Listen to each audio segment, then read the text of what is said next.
오늘은 어버이 주일입니다.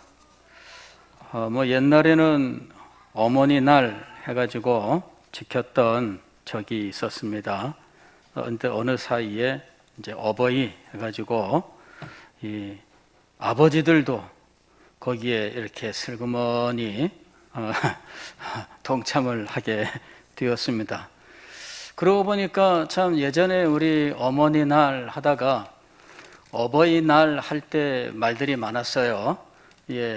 그때 사실은 아버지 날도 좀 만들어 달라 이렇게 이야기들이 있었고, 야, 어머니 날이 있는데 아버지 날까지 또 만드니 이건 못할 일이다 해가지고 어머니 대신에 어버이 비슷하잖아요. 해가지고 아버지들이 거기에 함께 얹어서 가게 되었습니다. 물론 아버지들도 수고를 많이 하시지만, 그러나 참 이 어머니들의 수고와 희생, 이거는 참 말로 다할 수가 없지요. 근데 최근에는 조금 많이 변하는 모습도 있는 것 같아요. 아버지들이 육아에 힘쓰고 이러는 일들도 심심치 않게 있는 모양입니다. 어버이날이 생기게 된 동기는 무엇일까? 이것은 이제 여러 가지 관습들이 각 나라에 존재하고 있었다고 그래요. 기독교 계통인 이 국가들에서는 이제 이 사순절이라고 하는 절기가 시작되면 그 절기 주일에 부모님의 영혼에 감사하기 위해서 이제 교회를 나가는 이런 관습이 있었다, 이렇게 얘기를 합니다. 그러니까 아마도 돌아가신 부모님을 기억하면서 이제 부활절 전에 40일 동안 그 기간을 사순절이라고 부르는데, 그 부활절 전에 주일날 교회 예배 참석해서 부모님의 영혼에 감사하고 이러는 이제 이런 관습이 있었다고 그래요. 근데 그게 무슨 어버이날이다, 어머니날이다 이렇게 말하기는 좀 힘든데, 현대의 어머니날은 미국에서 시작을 했습니다. 1907년에 미국의 한 여성이 안나 자비스라고 하는 이름을 가진 분이었는데, 이제 이분이 어느 날 어머니가 너무너무 보고 싶어서 살아계신 부모 어머니들에게는 빨간 카네이션을, 그리고 어머니가 돌아가신 애초에는 부모님이 다는 것이 아니고 자녀들이 다는 거였어요. 어머니 감사합니다 그러면서 감사의 상징으로 카네이션을 다른 거예요. 그래서 살아계신 어머니한테는 빨간 카네이션을 달아서 감사합니다 했던 거고, 어머니가 돌아가셨습니다 그러면은 하얀 카네이션을 달고 감사합니다 이렇게 했던 거예요. 그리고 이제 미국 대통령 윌슨이 1914년에 이제 어머니 날을 제정하게 되었는데, 이제 5월 둘째 주 주일날을 어머니 주일 이리 해가지고 제정을 하게 된 겁니다. 그리고 우리는 이 5월의 둘째 주일을 우리 교회도 어머니 주일로 지켰던 거예요. 그런데 이제 1973년에 아버지들이 거기에 가세하면서 어버이 날, 우리나라는 어머니 날로 1956년부터 지켜왔는데 1973년에 어버이날로 이름을 바꾸고, 그때로부터 교회도 어버이 주일로 이름을 바꾸고 이제 오늘까지 지내오게 된 거죠. 이 어머니는 참 우리들에게 너무나 참 이 고향과 같은 이런 분입니다. 언제나 가면 나를 사랑하고 나를 품에 안아주고 하는 이런 분으로서 우리는 언제나 기억을 하고 있습니다.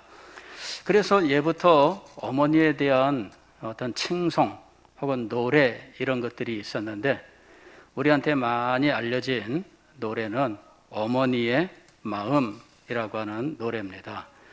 한번 스크린에 한번 띄워줘 보시죠. 어머니의 마음, 한번 우리 1절만 한번 불러보겠습니다.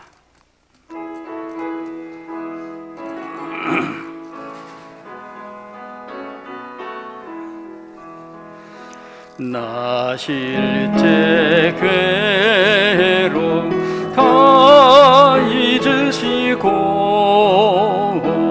길을 째 밤낮으로 애쓰는 마음, 진 자리 마른 자리 갈아 누이시며 손발이 닿을토록 고생하시네. 하늘 아래 그 무엇이 넓다리요. 어머님의 희생은 가이었어라.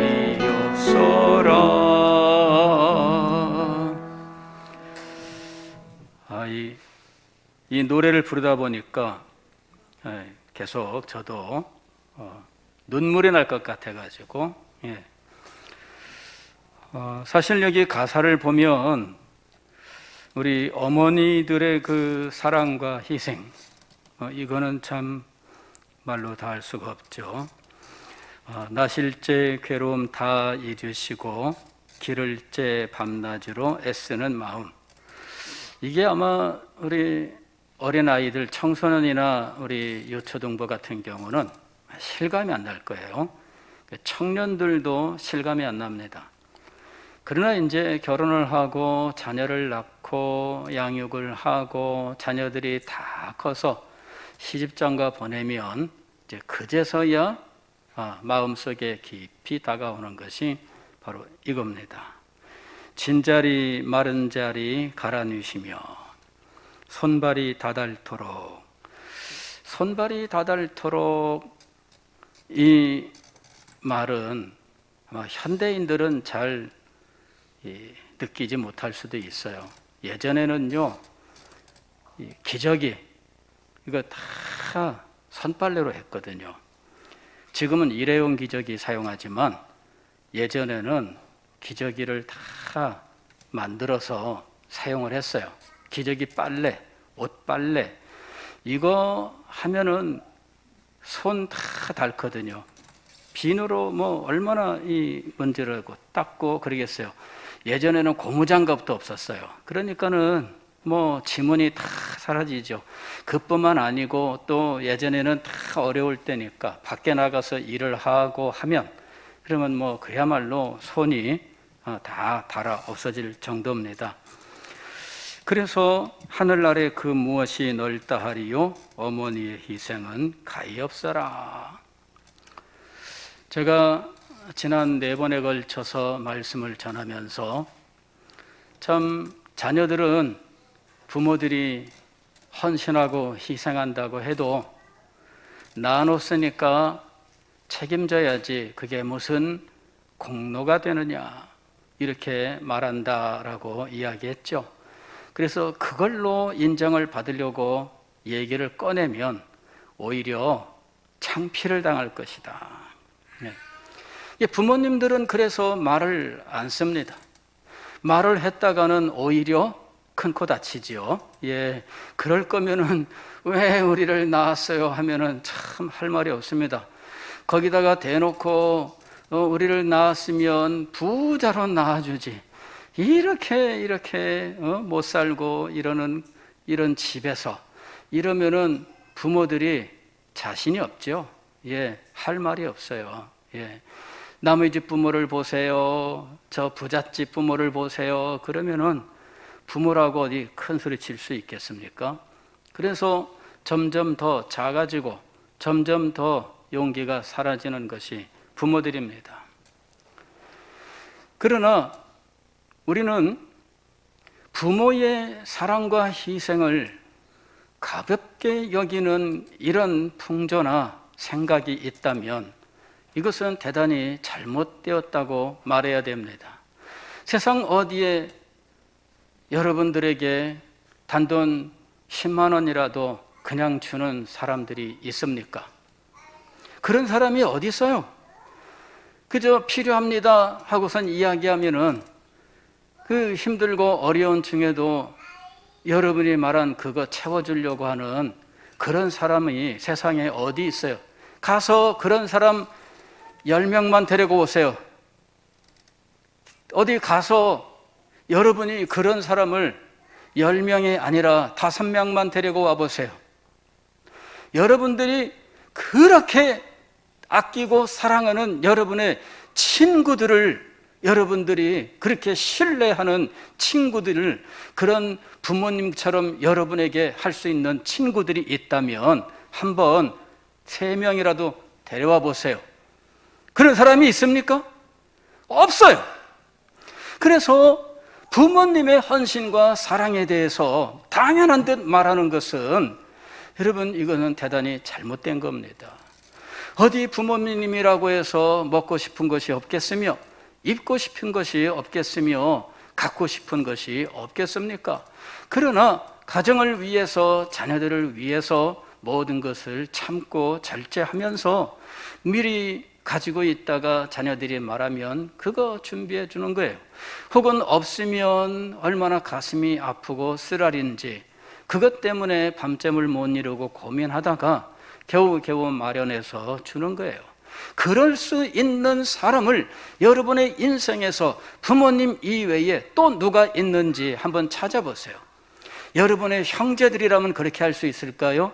미안한 말씀이지만 형제들도 단돈 100만 원에 서로의 형제의 인연을 끊고 사는 일들이 세상에는 비일비재해요. 형제들이면 그렇게 할 수 있을까요? 한두 번은 가능할지 모르지만 여러분의 평생에 걸쳐서 그렇게 해주는 사람이 세상에 어디 있겠어요? 없습니다. 그런 사람이 있으면 데려와 보세요. 제가 여러분들에게 보상하겠습니다. 부모님의 사랑과 헌신과 희생이란 말로 다 할 수가 없는 거예요. 비록 우리가 참 깨닫지 못하고 부모님의 마음을 아프게 하고 속상하게 하는 일들은 있었지만, 그러나 여러분 깨달아야 됩니다. 여러분을 위해서 이렇게 희생하는 분은 세상에 어머니 그리고 아버지 외에는 없다는 거예요. 여기 2절 가서 보니까 이렇게 되어 있습니다. 어려선 안고 업고 얼러주시고 자라선 문기대어 기다리는 마음. 참, 이게 업고 안고 업고 얼러주시고, 이거 쉬운 거 아니에요. 이거 쉬운 거 아니에요. 그래도 저도 아이 낳고 보니까요, 아이들 밤낮을 못 가릴 때 밤 11시가 돼서 막 졸려서 자야 되는데 애는 안 자요. 그래 애 채우고 자자. 그리고 자장 그리고는 자는 거야. 그래서 내려놓으니까 엥. 아니 자는데 왜 내려놓으면 엥하고 깨는지. 그래 다시 안아서 자장 자는가 봐. 그리고 부부 둘이 앉아가지고 자나 봐. 그래가지고서는 자네. 그리고서 내려놓는 거야. 엥. 또 다시 안아요. 이거를 10번을 반복하다가 이제는 이 아이를 엄마가 업어요. 업고서는 일어서서 이렇게 달라들고 이제 자는가 봐. 그리고서는 눕히려고 하면 또 엥. 새벽 1시, 2시까지 실랭이를 해요. 결국은 이불을 쌓아놓고 아기는 업은 채 이불에 엎드려서 자는 등 마는 등 몇 날을 그렇게 지내는지 몰라요. 저도 옆에 있다가 도와준다고 했는데 저는 몇 번 하니까 이게 막 올라오는데 못 하겠더라고요. 이게 와. 근데 아기를 업고 엎드려서 자는 거예요. 그런 나날들인 거예요. 이게 안고 업고 얼러주시고 우리는 다 재밌는 모습만 봤지요. 애기 오면은 아이고 이쁘다 이러는데 이게 얼러주는 거예요. 예, 그런 것만 봤죠. 그러나 눈에 안 보이는 밤에 12시부터 새벽 4시, 5시까지 싸움과 전쟁이 벌어지고 있었던 거예요. 밤잠을 못 이루고 이렇게 고생을 해요. 자라선 문기대어 기다리는 마음, 자녀가 밖에 나가면 집에 돌아올 때까지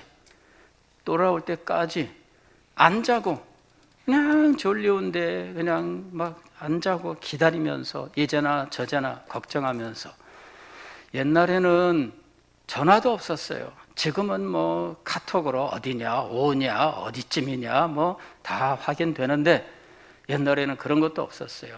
그냥 뭐 하염없이 기다려야 되는 거예요. 이 참 그 부모님의 이 사랑, 그 마음을 여러분 가볍게 여겨서는 안 됩니다. 이거 부모님을 대신하여 이렇게 해줄 수 있는 사람이 세상에 또 있느냐 하는 거예요. 고우시던 이마 위에 주름이 가득 땅 위에 그 무엇이 높다 하리요. 3절 보니까 제가 이게 정말 그렇다 하는 동의가 깊이 되는 말이 나와요. 사람의 마음속엔 온 가지 소원, 어머님 마음속엔 오직 한 가지. 자녀는 온갖 꿈을 꾸며 살지만 어머니의 마음에는 한 가지 소원밖에 없다 하는 거죠. 아낌없이 일생을 자식 위하여 살과 뼈를 깎아서 바치는 마음. 사실 제가 목회를 하면서 이 어버이 주일에 이런 문제로 참 설교를 뭐 거의 안 해봤습니다. 물론 절기 설교를 제가 많이 하지 않기 때문이기도 하지만 저 자신도 참 이 부모님에게 대해서 자유롭지 못한 사람이기 때문에 이것들이 너무나 가슴이 아프고 그래서 이 설교 자체가 너무 힘들고 어려워요. 그러나 우리가 자라나는 다음 세대를 위해서 꼭 가르쳐야 되는 것이 있는데, 그것은 부모님의 헌신과 사랑에 대하여 깊이 깨닫고 감사하고 부모님을 공경하는 마음을 갖는 것, 그것이 신앙의 결정적으로 중요한 내용이다라고 하는 거예요. 제가 이 내 부모를 공경하라 하는 이 성경 구절에서 공경하라 하는 이 말이 하나님의 영광을 나타내는 말과 같다라고 말씀을 드렸습니다. 하나님의 영광이라고 할 때 그 영광을 히브리어로 카보드라고 하는데, 내 부모를 공경하라 할 때 이 공경하라가 바로 이 카보드라고 하는 말을 사용하고 있다는 거예요. 즉 부모를 하나님처럼 여겨라 하는 이야기죠. 부모에게 그와 같은 권세와 또 그와 같은 어떤 지위를 허락해 주셨어요. 그 이유는 이렇게 큰 사랑과 헌신을 가지고 하나님의 말씀을 잘 가르쳐 하나님의 나라 백성으로 양육하라. 그래서 이렇게 영광스러운 지위와 또 그에 따르는 공경을 명령하고 있었다 하는 것입니다. 오늘 우리는 부모의 사랑과 희생에 대해서 깊이 감사하되, 이 부모님을 우리에게 주신 하나님께 대하여 무엇보다도 감사할 줄 알아야 됩니다. 많이 알려진 이 어머니 찬송으로는 어머님 은혜라고 하는 곡이 있습니다. 이 곡을 한번 띄워주시기 바랍니다. 아마 알 겁니다, 여러분들. 높고 높은 하늘이라 말들 하지만 나는 높은 게 또 하나 있지. 낳으시고 키우시는 어머님 은혜 푸른 하늘 그보다도 높은 것 같아. 한번 불러보겠습니다.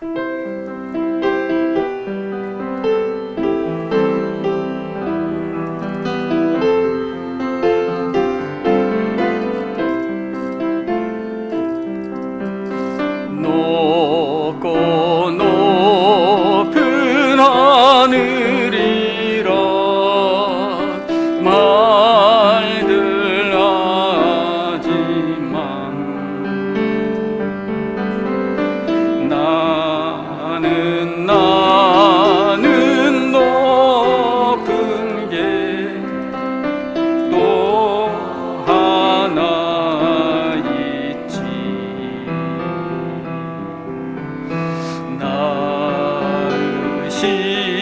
낳으시고 키우시는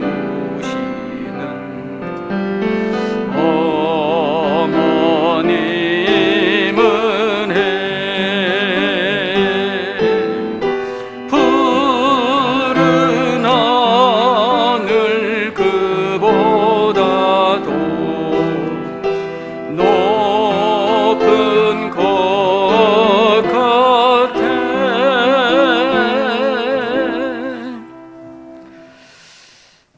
이 곡은 윤춘병 씨, 박재훈 씨 작사, 작곡으로 되어 있는데 사실은 이분들이 두 분 다 목사님이에요.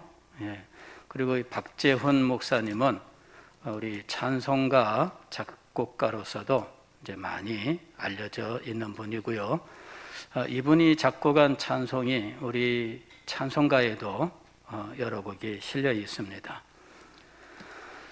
여기 3절 말씀을 보면 3절 가사는 사실 지금 잘 찾아볼 수 없습니다. 왜냐하면 이 곡이 학생들 교과서에 실리면서 3절이 빠졌어요. 왜냐하면 3절이 기독교적인 이런 내용을 갖고 있거든요. 그래서 일반적인 학교 교과서에 실을 때에는 이 부분을 뺐습니다. 그래서 여러분들이 어머님 은혜를 찾아보면 2절까지밖에 없는 악보들이 대부분입니다. 3절이 없어요. 3절은 어떻게 되어 있느냐? 산이라도 바다라도 따를 수 없는 어머님의 그 사랑, 거룩한 사랑, 날마다 주님 앞에 감사드리자 사랑의 어머님을 주신 은혜를. 이게 새로운 의미가 여기에 들어간 거예요. 부모님을 주신 하나님께 어떻게 하자?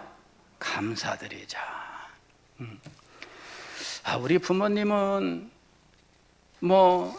모르겠습니다. 세상에 부모님들이 많지만 이런 부모님들과 비교해서 돈도 없고 명예도 없고 권세도 없고 그럴 수 있어요. 그러나 여러분을 향한 사랑, 여러분을 위한 희생, 이 모든 것에 있어서는 세상의 그 어떤 부모에게 뒤지지 않는 훌륭한 부모님이다라고 하는 사실을 알아야 돼요.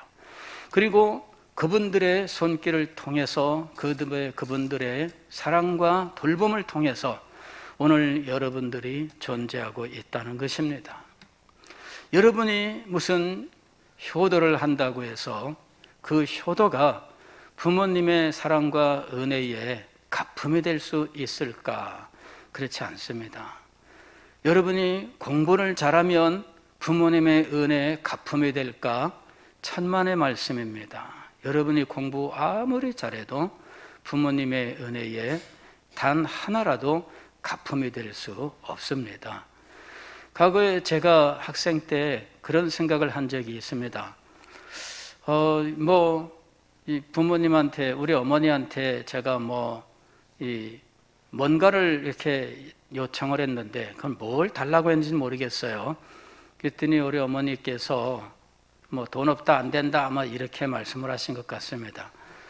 서운한 마음에, 제가 그때 어떤 생각을 했느냐 하면, 나는 다른 집 애들보다도 공부도 잘하고, 말도 잘 듣고, 속도 안 썩였는데, 왜 이런 식으로. 아니 그래 공부 잘하는 게 뭔 대수라고 그게 부모에게 무슨 벼슬이 됩니까? 뭐가 됩니까? 공부 좀 한다 하면은 부모에게 그렇게 큰 소리 치고 난리를 치고, 공부한답시고 집에 엄마한테 큰 소리 쳐대고 조용히 해라 그러고 TV 끄고 난리 치는 사람들이 있죠. 그 무슨 무슨 벼슬이라고 그렇게 난리를 쳐대는지. 여러분, 부모의 사랑과 은혜에 여러분은 단 하나도 갚을 수가 없습니다. 하나님 앞에 감사해야 돼요. 이와 같은 부모를 나에게 주신 하나님 감사합니다. 이분들 아니었으면 내가 이 세상에서 벌써 죽어 없어질 것인데, 부모님이 나를 사랑하고 나를 이렇게 번듯하게 키워 오늘까지 이르게 했으니 이 부모님에게도 감사하지만 이 부모님을 나에게 나의 부모님으로 주신 하나님께 진정으로 감사해야 한다는 것입니다. 오늘 우리는 어버이 주일을 맞아서 이 어머님의 은혜, 어머니를 주신 하나님의 은혜에 감사하는 사람들이 되어야 하겠습니다. 오늘 우리가 읽은 성경 말씀은 바로 이런 것들을 배경으로 하고 있는 것입니다. 나의 자녀들아, 너희 속에 그리스도의 형상을 이루기까지 다시 너희를 위하여 해산하는 수고를 하노니. 저는 지난 주일에 고등학생 때까지 자녀들과 함께하면서 자녀들에게 믿음을 심어주지 않는다면 여러분들에게 다시 기회가 없습니다 라고 이야기했습니다. 그 말씀을 하는 순간에도 저는 가슴이 아팠습니다. 왜냐하면은 이 말씀을 듣는 분들 가운데 어떤 분들은 현재 자녀들이 믿음에서 떠나 있고 가정을 이루고 직장 생활을 하고 있는데, 제가 전한 말씀에 따르면 이 자녀들에게는 다시 기회가 없다는 것이 되는 것이지요. 그러나 저는 그때 마음속으로 말씀을 전하면서 이 말씀을 떠올렸어요. 다시 해산하는 수고를 하나니라는 말씀입니다. 나의 자녀들아, 너희 속에 그리스도의 형상을 이루기까지 다시 너희를 위하여 해산하는 수고를 하노니. 우리 부모님들에게 자녀를 위하여 다시 해산하는 수고를 하도록 격려하고 권면하고 용기를 주어야 되겠다라는 것이었습니다. 사도 바울은 1차 선교 여행에서 갈라디아 지방에서 복음을 전했습니다. 피시디아 안디옥에서, 이고니온에서, 루스드라에서, 더베에서 복음을 전했고, 2차 선교 여행 때는 이 지역을 방문해서 성도들을 격려하고, 그리고는 북쪽으로 올라갔다가 마게도니아 빌립보로 가게 된 거예요. 그런데 이 갈라디아 지방에 있는 이 교회들에 그만 유대주의 성도들이 들어오면서 이방인 성도들에게 이상한 것을 전했던 겁니다. 그들이 전한 것은 유대주의 기독교라고 하는 거예요. 즉 예수님을 믿되 할례를 받고 절기를 지키고 또 음식 부정한 것들을 가리는 이런 것들을 지켜야 한다. 즉 유대인이 되어야 한다라고 가르치는 사람들이 들어온 거예요. 근데 이 갈라디아 지방의 성도들은 애초에 이런 유대적인 배경을 가진 사람들이었어요. 비록 이방인들이었지만 그들은 회당 예배에 참석하는 이방인들이었거든요. 즉 할례를 받고 유대인까지 되지는 않았지만 그 모든 배경에 대해서는 잘 알고 있는 사람들이었고, 자기들이 여러 가지 형편상 할례는 받지 않았지만 마치 유대인인 것처럼 살았던 과거의 이력을 가진 사람들이었어요. 근데 이 사람들이 유대주의 이 기독교인들이 주장하는 말에 어떻게 대답할 말을 갖지 못한 거지요. 그러면서 그들의 주장에 현혹당하는 일들이 벌어진 거예요. 그래서 사도 바울이 너희들이 다른 복음을 따르는 것이 이상하다. 나와 천사라 할지라도 내가 이전에 전했던 것과 다른 것을 전한다면 저주를 받을지어다. 다른 복음은 없다. 이렇게 얘기를 한 거예요. 근데 이 유대주의자들은 이 갈라디아 지방 교회에 와서 사도 바울은 사도성이 없다. 그래서 그의 가르침은 문제가 있다. 그의 가르침은 이 구약의 이 유대주의를 배격하고 있는 것이다. 이 잘못된 것이다. 이렇게 하면서 바울을 폄훼하고 그의 가르침을 변경시키려고 했던 거예요. 유대주의자들이 그 갈라디아 교회를 위해서 한 일이 무엇이 있을까요? 사도 바울이 볼 때에는 참 안타깝기 짝이 없어요. 자기가 이 갈라디아 교회들을 세우기 위해서 얼마나 어려움을 겪었는지. 처음에 비시디아 안디옥에 가서 복음을 전했어요. 회당에서 복음을 전했더니 그 회당 사람들이 너무나 좋아하면서 다음에도 또 와주세요. 다음 주에 가서 또 전했는데 그곳에 있었던 이 이방인들 중에 회당 예배에 참석하는 사람들, 이 사람들 또 귀부인들이 사도 바울의 가르침에 그만 따라온 거예요. 그래서 많은 사람들이 이제 사도 바울의 가르침을 받고 예수 그리스도를 알게 됐어요. 예수 그리스도를 믿고 기뻐하고 막 이렇게 참 너무나 놀라운 부흥이 일어났는데 유대인들이 시기해서 사도 바울을 쫓아내요. 그래서 이고니온으로 가게 됐습니다. 이고니온에서도 똑같이 놀라운 은혜가 임했는데 유대인들이 돌로 치려고 하니까 결국은 그 험악한 분위기에 사도 바울이 이번에는 이제 루스드라라고 하는 곳으로 가요. 다 갈라디아 지방입니다.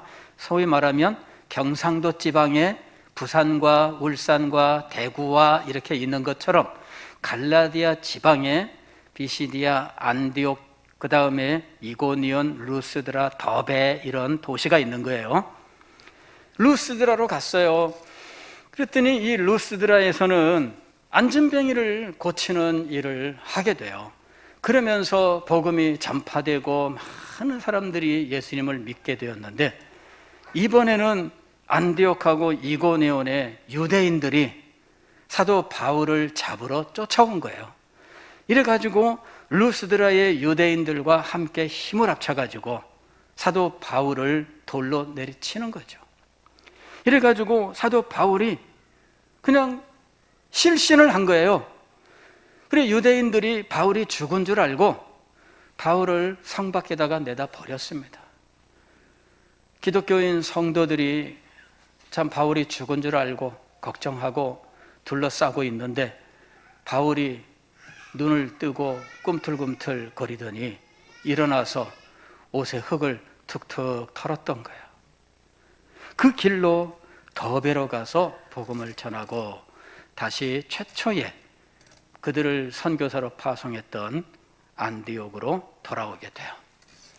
자, 이 과정을 한번 보세요. 갈라디아 지방에서 복음을 전할 때 사도 바울이 얼마나 험악한 일을 겪었는지, 얼마나 많은 위협을 당하고 심지어는 죽은 줄 알고 내다 버릴 정도로 돌에 맞아 피 흘리고, 그리고 그야말로 이 시체가 되어가지고 버려질 정도로 가진 고생과 어려움을 겪었어요. 그래가지고 세워진 것이 갈라디아 교회입니다. 근데 갈라디아 교회를 위하여 아무것도 안 한 사람들이 단지 유대인이라고 하는 그 신분 하나 가지고 그 교회에 들어와서 엉뚱한 이야기를 하고 사도 바울을 깎아내리면서 그의 복음을 변개시키려고 했던 거예요. 사도 바울이 볼 때 너무너무 안타깝기 짝이 없어요. 자기가 복음을 전하고 가르치고 얼마나 애를 썼는데 그 소중한 복음을 그들을 위하여는 아무 일도 안 한 그 사람들이 와서 변개시키고 있는 거예요. 그들을 위해서 생명을 버릴 정도로 희생했던 사도 바울은 그냥 잊어버리고 이 엉뚱한 사람들을 따라가는 사람들이 생긴 거예요. 그들을 위해서 피 흘린 사람이 누굽니까? 그들을 위해서 돌에 맞은 사람이 누구입니까? 그들을 위해서 자기의 모든 것을 걸고 기도한 사람이 누구입니까? 현대 사회도 그런 일들이 있어요. 자기를 위해서 기도하는 이 본교회 목사님은 소중한 줄 모르고 인터넷을 뒤져고선 보면서 이 목사님 최고야 이러는 잘못된 사람들이 얼마나 많은지 몰라요. 인터넷 설교에서 은혜 받았습니다, 이 목사님 최고입니다. 자기 교회 목사님은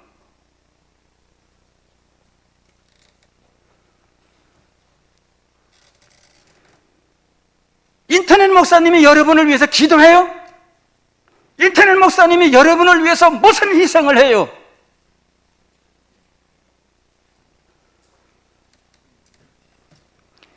그런 일이 일어난 거예요.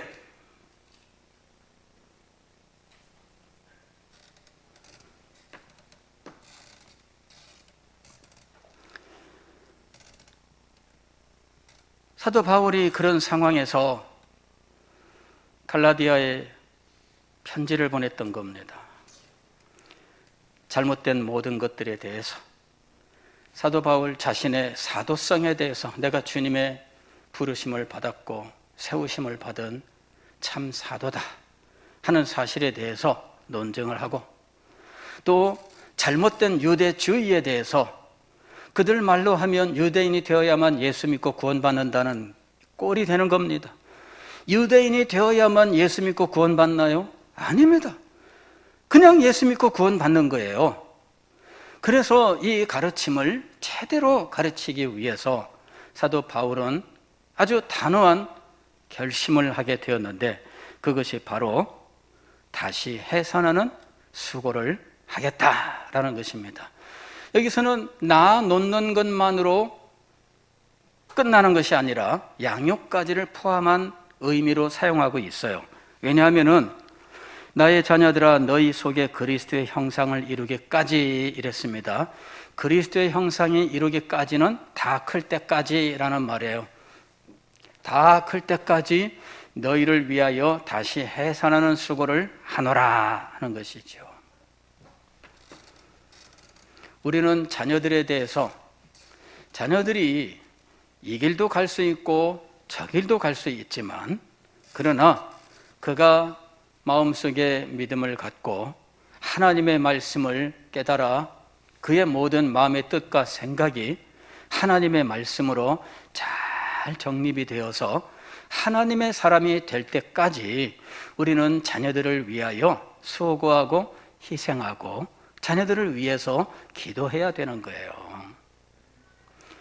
그래서 여러분 결코 자녀들을 포기하지 마세요. 여러분이 여러분에게 자녀를 주신 하나님 앞에 감사드렸던 것처럼 이제도 그 영혼을 주님께서 붙드시고 정말 하나님의 사람으로 축복하시기까지 여러분은 수고를 아끼지 않고 헌신과 희생을 끝까지 포기하지 말아야 되겠다 하는 것입니다. 여러분의 자녀를 위해서 기도하세요. 힘껏 기도하시기를 바랍니다. 몇 년 전에 우리가 이 다음 세대 부흥사경회를 할 때 백윤영 목사님이 교회 안 나오는 자녀들을 위하여 어떻게 해야 되겠느냐, 그때 제안했던 한 가지 방법이 있습니다. 그것은 자녀의 이름으로 감사헌금을 드려라 하는 것이었습니다. 처음에는 굉장히 낯설었습니다. 그러나 가만히 생각하면 자녀 이름으로 감사헌금 드리는 이 행위를 말하는 것이 아니라 실상은 그 준비하는 과정부터 드림으로 계속해서 자녀를 위하여 기도하는 이 포기하지 않는 이 부모의 마음, 그의 믿음을 표현하고 있는 것이다 라고 하는 생각이 들었어요. 제가 가만히 생각을 해보니까 부모님들이 자녀들을 위해서 포기하지 않는 이것이 정말 정말 중요한 것이었어요. 과거에 그 유명한 부흥 강사 목사님이 계셨는데, 이분은 천국 방언을 전하며 다닌 분입니다. 감사합니다, 고맙습니다, 뭐 이런 그 인사말 노래로 만들어서 전하고 다니는 분이었는데, 그분이 자기 간증을 한 일이 있어요. 젊은 시절에 그가 방탕하게 살고 그럴 때 어머니는 결코 자기를 포기하지 않으셨다는 거예요. 그 서울에, 그 당시에 서울이라고 해도 거기는 시골입니다. 과수원만 있는 이 시골에 외딴 집에 밤에 등불을 밝혀놓고 아들 올 때까지 그 등불 앞에 서서 기다렸다는 거죠. 자기는 술 마시고 기뻐서 노래 흥얼거리면서 논두락 밭두락 이렇게 오는데, 어머니는 집에서 대문 밖에 불을 켜놓고 기다리고 있었던 거예요. 왜? 지금이야 이 도시라고 하면은 가로등이 많지만, 그때는 캄캄해서 불빛이 없으면 어떻게 넘어져 다칠지 몰라요. 그래서 그 귀갓길을 불로 밝히려고 나와 있었던 거죠. 근데 이 어머니의 이와 같은 사랑을 나중에 깨닫게 됩니다. 한없이 가슴을 치고 통곡하면서 그가 회개하고 하나님께로 돌아오는데, 방탕한 생활을 할 때에는 버림받은 사람처럼 보였지만 하나님께서는 그를 결코 버리지 않으셨어요. 그리고 또 안 버린 분이 있었는데 누구였어요? 어머니였어요. 어머니가 그 목사님을 안 버렸어요. 그래서 이 목사님이 나중에 회개하고 돌아와서 목사님이 되셨고, 자기처럼 방탕한 길에 살아가던 사람들에게 그는 하나님의 사랑, 어머니의 사랑을 전하는 사람이 되었던 거예요. 하나님이 포기하지 않으셨고, 어머님이 포기하지 않으셨고, 아버지가 포기하지 않으셨습니다. 그래서 그 영혼이 하나님 앞에 나올 수 있었고 구원을 받을 수 있었던 거예요. 그리고 그가 하나님께 쓰임받는 종이 될 수 있었던 것입니다. 사랑하는 성도 여러분, 하나님의 사람은 결코 포기하지 않습니다. 사도 바울이 목회자로서 변질되어가는 성도들을 결코 포기하지 않았던 것처럼, 그때 그 포기하지 않는 그 심정을 어머니의 심정으로, 아버지의 심정으로 표현하고 있어요. 그 말은 무엇이냐면, 어머니, 아버지는 자기 자녀를 결코 포기하지 않는다는 것을 의미하는 거예요. 포기하지 마세요. 절망하지 마세요. 위에서 기도하세요. 믿음으로 기도하세요. 믿음으로 하나님 앞에 나오세요. 그리고 기회 닿는 대로 자녀들에게 복음을 전하십시오. 복음을 전할 수 없다면 여러분은 복음을 전할 수 있도록 자신을 훈련시키세요. 말씀을 배우고 이 말씀을 가르칠 수 있도록 여러분이 실력을 갖출 수 있도록 하세요.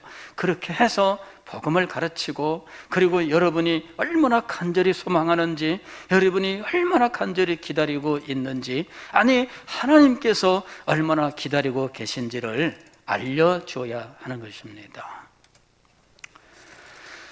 오늘 이 현장에는 없지만 지하 예배실에는 우리 중고등부, 요초등부 우리 자녀들이 예배를 드리고 있습니다. 여러분, 여러분의 부모가 여러분에게 하는 모든 말씀들을 귀찮아하지 마시고 마음에 담아 놓으시기를 바랍니다. 여러분을 위해서 하는 말씀이에요. 여러분들에게 도움이 되고 여러분들에게 진정으로 생명의 말씀이 되기 위해서 하시는 말씀들입니다. 여러분들이 그 말씀을 잘 듣고 부모님이 여러분을 위해서 헌신하고 희생한다는 사실, 그리고 하나님 앞에서 여러분들을 정말 하나님께 드리기 위해서 애를 쓰고 계신다고 하는 사실을 꼭 기억하시기를 바랍니다.